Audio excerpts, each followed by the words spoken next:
નમસ્કાર મિત્રો અત્યારના સૌથી મોટા સમાચારમાં વાત કરીશું સુરતમાં ફાયરિંગની ઘટના બની છે। સુરતના ગોદાડરા વિસ્તારમાં ફાયરિંગની ઘટના બની હોવાના સમાચાર સામે આવ્યા છે, જેમાં બાઇક પર આવેલા શખ્સે સંજય પડસાળા નામના યાનના વેપારી પર ફાયરિંગ કર્યું હતું। આ ઘટનામાં વેપારીને ગોળી વાગતા હોસ્પિટલ ખસેડાયો હતો। ફાયરિંગ કરનાર અત્યારે ફરાર થઈ ગયો છે। પોલીસે સમગ્ર મામલે તપાસ હાથ ધરી છે। મિત્રો, અન્ય મહત્વના સમાચારની વાત કરીએ તો ભ્રષ્ટાચારના કેસમાં આપના એમએલએની ધરપકડ કરવામાં આવી છે। પંજાબમાં જાલંધર સેન્ટ્રલના આમ આદમી પાર્ટીના ધારાસભ્ય રમણ અરોરાની વિજિલન્સ દ્વારા ધરપકડ કરવામાં આવી છે। વિજિલન્સ ટીમે સવારે 9:15 વાગે અરોરાના અશોકનગર સ્થિત ઘરે દરોડા પાડ્યા। જ્યારે વિજિલન્સ ટીમ પહોંચી ત્યારે ધારાસભ્ય અરોરા ક્યાંક જઈ રહ્યા હતા। વિજિલન્સે તેના ઘર નજીકના મંદિરના વળાંક પરથી અટકાયત કરવામાં લીધા હતા। આ પછી ટીમે તેના ઘરે ગઈ હતી, જે બાદ અંદર તપાસ હાથ ધરવામાં આવી હતી। મિત્રો, અન્ય મહત્વના સમાચારની વાત કરીએ તો રામ મંદિરમાં દરબારની સ્થાપનાનું આયોજન। રામ મંદિરના પહેલા માળે એટલે કે 23મીએ રામ દરબારની પ્રતિમા સ્થાપિત કરવાનું આયોજન તેને જયપુરમાં તૈયાર કરવામાં આવી હતી। આ મૂર્તિ મકરાણાના સફેદ આરસ પહાડમાંથી બનેલી છે। આમાં ભગવાન શ્રી રામ અને સીતા સિંહાસન ઉપર બિરાજમાન છે। ભારત અને હનુમાનજી ભગવાન શ્રી રામના ચરણ પાસે બેઠા છે। લક્ષ્મણ અને શત્રુઘ્ન ભગવાન રામની પાછળ ઊભા છે। રામ દરબારનો પ્રાણ પ્રતિષ્ઠા મહોત્સવ 3 થી 5 જૂન દરમિયાન યોજાવાનો છે। મિત્રો, અન્ય મહત્વના સમાચારની વાત કરીએ તો એક ઈમેલથી સમાધાન થયું છે। ગૃહમંત્રી હર્ષ સંઘવીએ તેમના એક્સ ઉપર વિડીયો શેર કરતા કહ્યું છે કે એક ઈમેલથી સમાધાન થયું છે। રાજકોટના પરિવારની સમસ્યાનું એક ઈમેલથી સમાધાન થયું છે। ટેકનોલોજીની મદદથી લોક સમસ્યા નિવારણ માટે અમે કટિબદ્ધ છીએ। રાજકોટના પરિવારે એક ઈમેલ કરીને તેમની મુશ્કેલીઓ શેર કરી તો તેમને યોગ્ય અને સંતોષકારક સમાધાન મળ્યું। તમારી મુશ્કેલીઓ મેલ કરો, તમને ચોક્કસ સમાધાન મળશે, જેનું મેલ આઈડી છે min-home@gujarat.gov.in। તો મિત્રો, અન્ય મહત્વના સમાચાર ઉપર નજર નાખીએ તો ગામની ગલીઓમાં સિંહના આટા ફેરા જોવા મળ્યા છે। ગુજરાતમાં સિંહ રાજાની લટારના વિડીયો અવારનવાર સામે આવતા રહે છે। તેવામાં જૂનાગઢમાં પણ સિંહના આટા ફેરા મારવાની સાથે શિકારની ઘટના સીસીટીવીમાં કેદ થઈ। વિડીયોમાં જોઈ શકાય છે કે સિંહ શિકારની શોધમાં જૂનાગઢમાં આવેલા ભવનાથ નજીક વાળંદ સોસાયટીમાં આટા મારતો દેખાય છે। સિંહના આટા ફેરાથી લોકોમાં ભયનો માહોલ પણ સર્જાયો છે। મિત્રો, અન્ય મહત્વના સમાચારની વાત કરીએ તો સુનિલ શેટ્ટીએ આમિર ખાનને ટેકો આપ્યો। સુનિલ શેટ્ટીએ આમિર ખાનની ફિલ્મ સિતાર જમીન પરનો બહિષ્કાર કરવાની માંગનો વિરોધ કર્યો હતો। તેમણે કહ્યું છે કે લોકોએ ભૂતકાળ ભૂલી જવું જોઈએ, ખાસ કરીને આમિરની તુર્કી મુલાકાત સાથે સંબંધિત બાબતો। અભિનેતાએ લખ્યું છે કે આમિર એક પ્રતિભાશાળી કલાકાર છે અને તેની ફિલ્મો સામાજિક સંદેશ આપે છે। તેમણે ચાહકોને ફિલ્મને ટેકો આપવા માટે અપીલ કરી છે। મિત્રો, અન્ય મહત્વના સમાચારની વાત કરીએ તો વડોદરા મંદિરમાં વિધર્મી યુવકની તોડફોડ। વડોદરાના આજવા રોડ પર આવેલા રામજી મંદિરમાં ઇરફાન શેખે તોફાન મચાવ્યું। તેણે આરતી વખતે ઘૂસીને ભગવાનના ફોટાને લાત મારી, પૂજાના સામાનની તોડફોડ કરી। આ તમારા રોજના મંદિરની આરતીના નામે ધતિંગો કરવાનું બંધ કરો, એવું કહીને યુવક અને તેના પિતા અને મિત્રને ઈદ ઉપર પતાવી દેવાની પણ ધમકી આપી। બાપત પોલીસે તાત્કાલિક ઇરફાનને પકડીને જ્યુડિશિયલ કસ્ટડીમાં મોકલ્યો છે અને પોલીસે વધુ તપાસ હાથ ધરી છે। મિત્રો, અન્ય મહત્વના સમાચારની વાત કરીએ તો સુરતના દરિયામાં કરંટ જોવા મળ્યો। વાવાઝોડાની અસરના પગલે સુરતના દરિયામાં કરંટ જોવા મળ્યો। દરિયામાં 3 ફૂટ ઊંચા મોજા ઉછળ્યા। દક્ષિણ ગુજરાતમાં વાવાઝોડું નજીકથી પસાર થશે તેવું હવામાન વિભાગે જણાવ્યું। દરિયાકાંઠા વિસ્તારમાં 40 થી 70 કિલોમીટર પ્રતિ કલાકની ઝડપે ફૂંકાશે પવન। આથી એલર્ટ રહેવા સૂચન આપવામાં આવ્યું છે।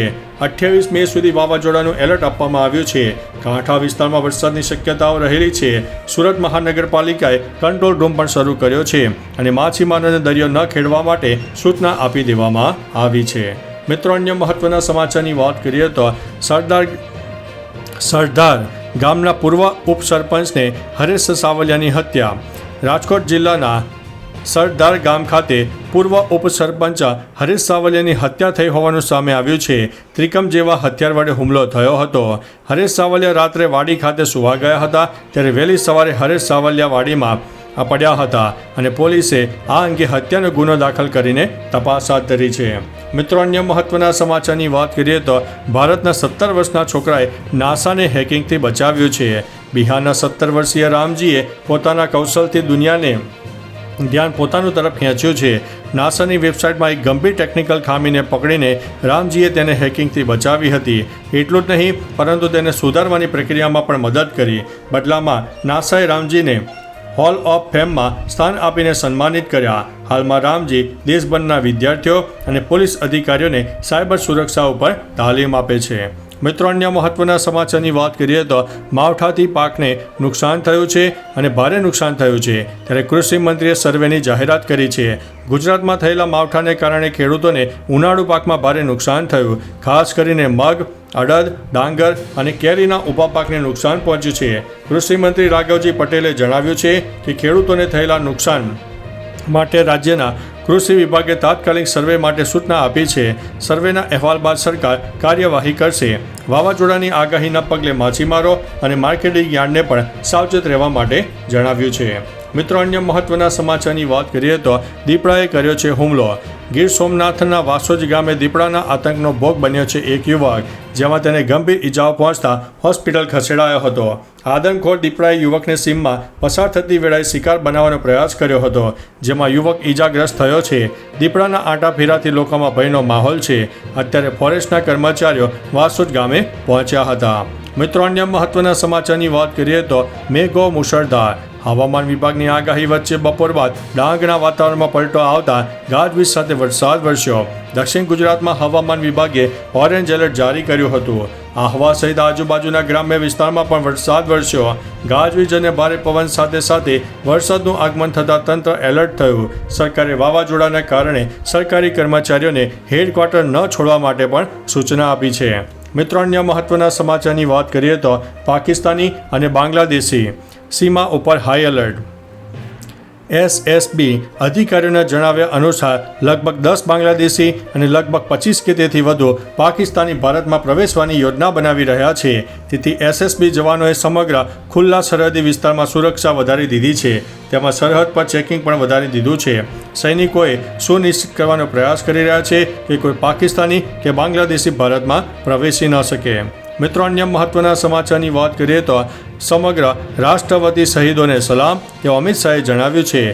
દિલ્હીમાં આયોજિત BSFના શપથ ગ્રહણ અને રુસ્તમજી મેમોરિયલ લેક્ચરના એક કાર્યક્રમની અંદર ગૃહમંત્રી અમિત શાહે કહ્યું છે કે 1965થી 2025 સુધી પોતાની ફરજ નિભાવતા સર્વોચ્ચ બલિદાન આપનારા 2000થી વધુ સરહદ રક્ષકોને સમગ્ર રાષ્ટ્ર વતી હું સલામ કરું છું. તેમણે કહ્યું છે કે દેશભક્તિના જોરે તમામ મુશ્કેલીઓને કેવી રીતે દૂર કરી શકાય અને વિશ્વની શ્રેષ્ઠ સેના કેવી રીતે બનાવી શકાય તેનું ઉત્તમ ઉદાહરણ BSF છે. મિત્રો, અન્ય મહત્વના સમાચારની વાત કરીએ તો પાકિસ્તાનમાં બિનદાસ ફરે છે આતંકવાદીઓ, તેવું જયશંકરે જણાવ્યું છે. એક ડચ અખબારને આપેલા ઇન્ટરવ્યૂમાં વિદેશ મંત્રી S જયશંકરે પાકિસ્તાનને ઘેર્યું.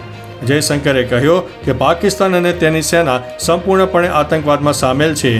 એવું વિચારો ગેરસમજ હશે કે તેઓ તેમના દેશમાં કાર્યરત આતંકવાદી નેટવર્કથી અજાણ છે. તેમણે કહ્યું છે કે જો શહેરની વચ્ચોવચ્ચ હજારો લોકો માટે લશ્કરી તાલીમ કેન્દ્ર છે તો શું તેની સરકાર અજાણ હશે? તો ચાલો મિત્રો, ફરીથી દેશ અને દુનિયાના સુપરફાસ્ટ સમાચાર લઈને મળતા રહીશો. ત્યાં સુધી અમને રજા આપશો. નમસ્તે.